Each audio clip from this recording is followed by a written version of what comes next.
MAC address. Each network card, whether it's Wi-Fi card or wired card, it has a physical static address assigned by the card manufacturer called the MAC address, Media Access Control. This MAC address is actually written on your card and it's physical, so it never changes. For your card, for your specific card, for example, for your Wi-Fi card, it will never change. It will always be the same. The MAC address is used between devices to identify each other and to transfer packets in the right direction. This works by each packet has a source MAC and a destination MAC, and it travels from the source MAC to the destination MAC. Now, because the MAC address is static and it never changes, it can be used to trace you back and to identify your device. Also, since devices use MAC address to identify each other, so for example, you'll have some networks that only allow certain MAC addresses to connect to the network. They use a whitelist, or they can use a blacklist and blacklist your MAC address so that you cannot connect to that network.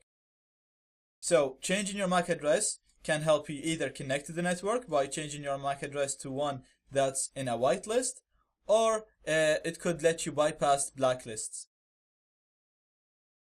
So, as I said, it's physical and static, so the only way to change the MAC address is to change it in the RAM. So it will only be changed for this session. Once you restart your device, you have to change it again. So to do this, it's very simple. We're going to use a tool called MAC Changer. So let's see how we do that.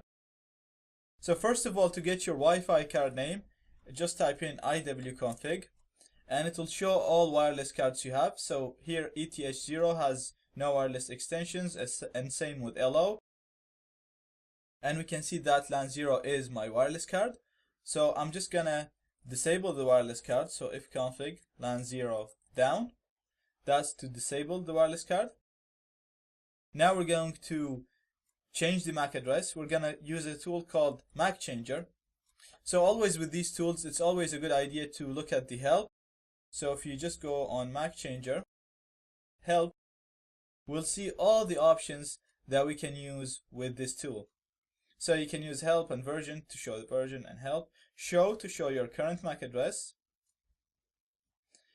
E, so that it doesn't change the vendor bytes, it doesn't change the manufacturer of the MAC address. So another is just to try a random vendor MAC of the same kind. A is just to set a random vendor here, the capital A. P will reset to the original permanent MAC address. So if you change your MAC address and you want to use the old one, you can use P. Or will just give you a random MAC address, and L will just print the non-vendors that you can use. And M, actually, it'll help you pick your own MAC address. So you can, if there is a whitelist, and I'll show you how you can see all connected devices. So if your target network, you can see there's, for example, 3 devices connected, and this network only allows these 3 devices connect.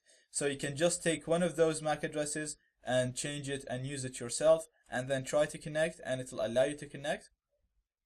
So let's see how we change the MAC address. We're going to use MAC Changer again, and I'm just going to use random to set up a random MAC address, and then we'll put the device name, which is LAN 0. So very simple, MAC Changer random LAN 0. You can use the M to specify your own MAC address if you want. So I'm going to hit enter, and as you can see, my original one was this, and it's been changed to 98A4B095CAA3. Okay, so now our wireless card is ready and we've changed its MAC address. Now we need to enable it again because we disabled it by typing ifconfig LAN 0 down. So we'll do the opposite. We're going to do ifconfig LAN 0 up. And that's it. The card is enabled and its MAC address has been changed. Let's just have a look on it. If you type in ifconfig LAN 0, now we can see the new MAC address showing up in here.